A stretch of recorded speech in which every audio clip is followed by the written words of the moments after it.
அனைவருக்கும் வணக்கம். கதை நேரத்தில் மீண்டும் உங்களை சந்திப்பதில் மகிழ்ச்சி. இன்று நான் சொல்லப்போகும் நீங்கள் கேட்கப் போகும் கதை பாண்டிமாதேவி. எழுதியவர் திரு நா. பார்த்தசாரதி அவர்கள். அத்தியாயம் 11. முன் சிறை அறக்கோட்டம்.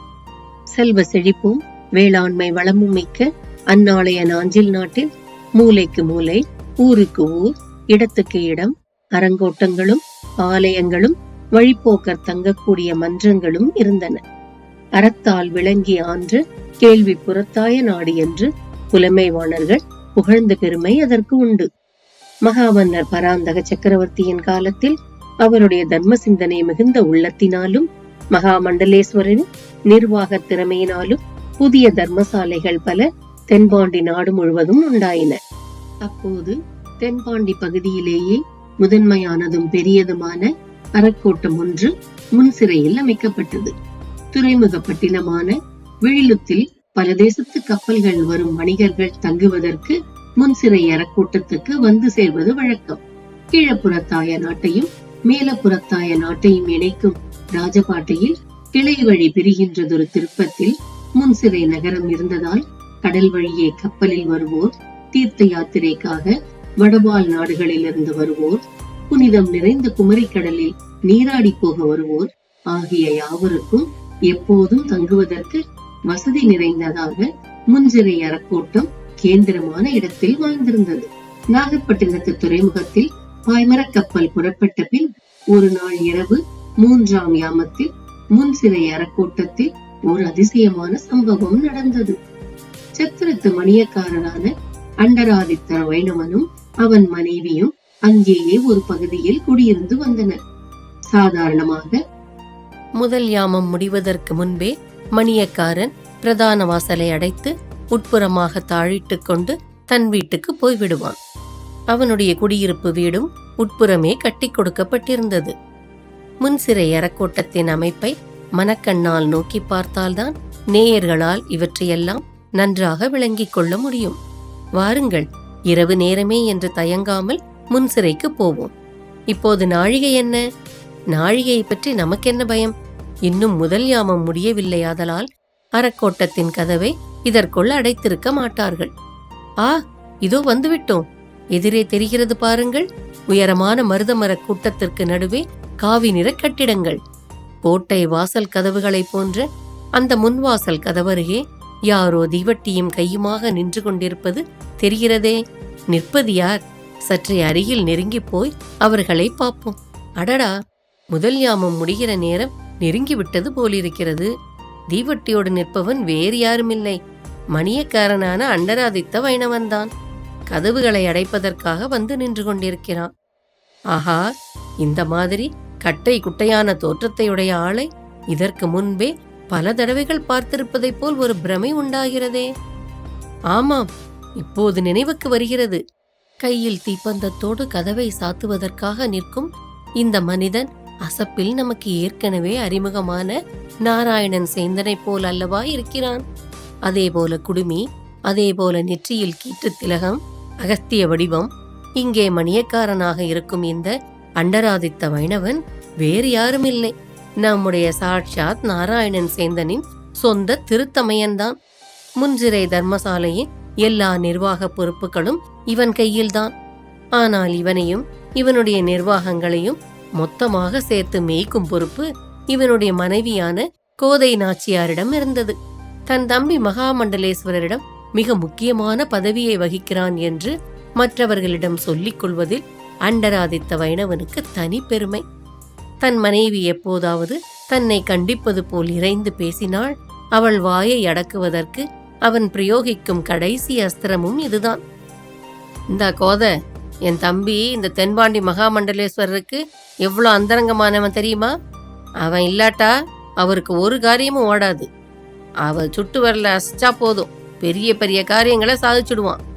அப்படிப்பட்டவனுக்கு மூத்தவனா பறந்துட்டு நான் ஒன்னட்ட மாட்டிக்கொண்டு இந்த பாடுபடுறேன் என்று தன் மனைவியிடம் கூறுவான் அண்டராதித்த வைணவன். ஏன் சும்மா இருக்கீங்களா? உங்க தம்பியிடம் சொல்லி சொட்டு வரல ஆட்ட செஞ்சு என்னையும் அடக்கிறது தானே என்பாள் அவள். இந்த வேடிக்கை தம்பதிகளால் அந்த சத்திரத்து நிர்வாகம் குறைவில்லாமல் நடந்து வந்தது. இவர்களுடைய பேச்சும் சிரிப்பும் அங்கே வந்து செல்லும் நூற்றுக்கணக்கான யாத்ரிகர்களுக்கு மகிழ்ச்சி அளிப்பவை. மூத்தவனான அண்டராதித்த வைணவனுக்கும் இளையவனான நாராயணன் சேந்தனுக்கும் சுபாவத்தில் நிறைய ஏற்றத்தாழ்வுகள் இருந்தன.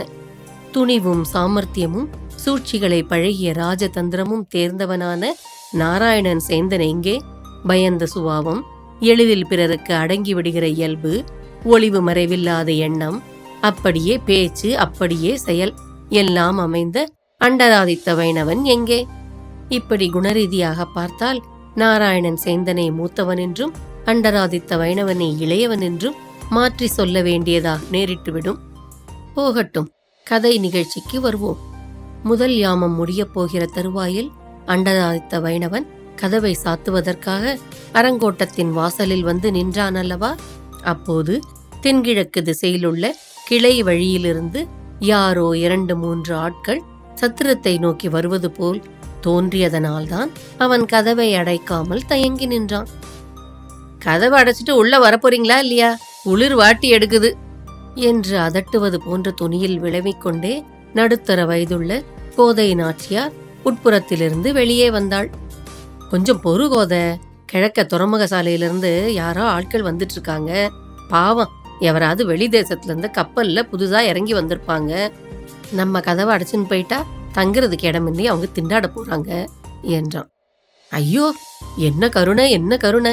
மகாமண்டலேஸ்வரர் சந்தித்து மணியக்காரர் பதவிக்கு சரியான ஆளாத்தான் பிடிச்சு போட்டிருக்கார் என்று அழகு காட்டினாள் அவன் மனைவி கோதை நாச்சியார். இந்த பார் தாயே, பரதேவத, உனக்கு கோடி புண்ணியம் உண்டு. வர்றவங்களுக்கு முன்னாடி என் மானத்தை வாங்காத, தயவு செஞ்சு உள்ள போகோதே என்று அவள் அருகே வந்து நின்று கொண்டு தனிந்த குரலில் கெஞ்சினான் அவன். ஆள் இடம் தெரியாம கண்டவங்களுக்கெல்லாம் சத்திரத்துல தங்க இடம் கொடுக்காதீங்க. சத்திரத்து பொருள்லாம் அடிக்கடி மாயமா மறைஞ்சிடுது. களவு போறதுக்கு இடம் கொடுப்பது உங்களால வர்ற வெனதான் என்று உரிமையோடு கணவனை எச்சரித்து விட்டு உட்புறம் இருட்டில் மறைந்தாள் கோதை நாச்சியார். ஐயா, இதுதானே முன்சிற அரக்கோட்டம்? உள்ளே செல்லும் மனைவியின் தோற்றத்தை பார்த்து கொண்டு நின்ற அண்டராதித்த வைணவன் இந்த கேள்வியை கேட்டு பரபரப்படைந்து திரும்பி பார்த்தான். சத்திரத்து வாசற்படியில் பருத்த தோற்றத்தை உடைய 3 மனிதர்கள் நின்று கொண்டிருந்தார்கள். கையில் இருந்த தீப்பந்தத்தை அவர்கள் முகத்துக்கு நேரே பிடித்து பார்த்த அண்டராதித்தன், உங்களுக்கு எந்த தேசம், என்ன காரியமா அங்க வந்திருக்கீங்க என்று வினவினான். முதல்ல நாங்க கேட்ட கேள்விக்கு பதில் சொல்லுங்கள். அதிகாரம் அல்லது அதையும் மிஞ்சிய கடுமை அவர்களுடைய குரலில் ஒலித்ததை கேட்டு அண்டராதித்தன் சிறிது சினமடைந்தான். முதலாவதாக அவர்களுடைய தோற்றமே அவன் மனதில் நல்ல எண்ணத்தை உண்டாக்கவில்லை. காளி கோவில் பூசாரிகள் உடுத்திக் கொள்வது போன்று இரத்த சிவப்பு துணியில் தலைப்பாகையும் அமைதி இல்லாமல் நாட்புறமும் சுழலும் விழிப்பார்வையுமாக சத்திரத்து அதிகாரியான தன்னிடமே அதிகாரம் செய்து கேள்வி கேட்கும் அவர்கள் யாராயிருக்கலாம் என்று எண்ணியவாறு முகத்தை சுளித்து அவர்களை பார்த்தான் அவன். அடடே, இவன் என்ன இப்படி நம்ம கடுமையா பார்க்கறான்? காமனையும் நக்கீரனையும் நெற்றிக்கண்ணால் எரிச்சு வாட்டிய சிவபெருமான் என்ற எண்ணம் போலிருக்கு இவனுக்கு என்று வந்தவர்களில் ஒருவன் தன் பக்கத்தில் இருந்த மற்றொருவனிடம் எகத்தாளமாக கேட்டான். அட, அது இல்லப்பா, இந்த மனுஷன் நம்மளை பார்த்தது ஊமை ஆயிட்டான் என்றான் மற்றொருவன்.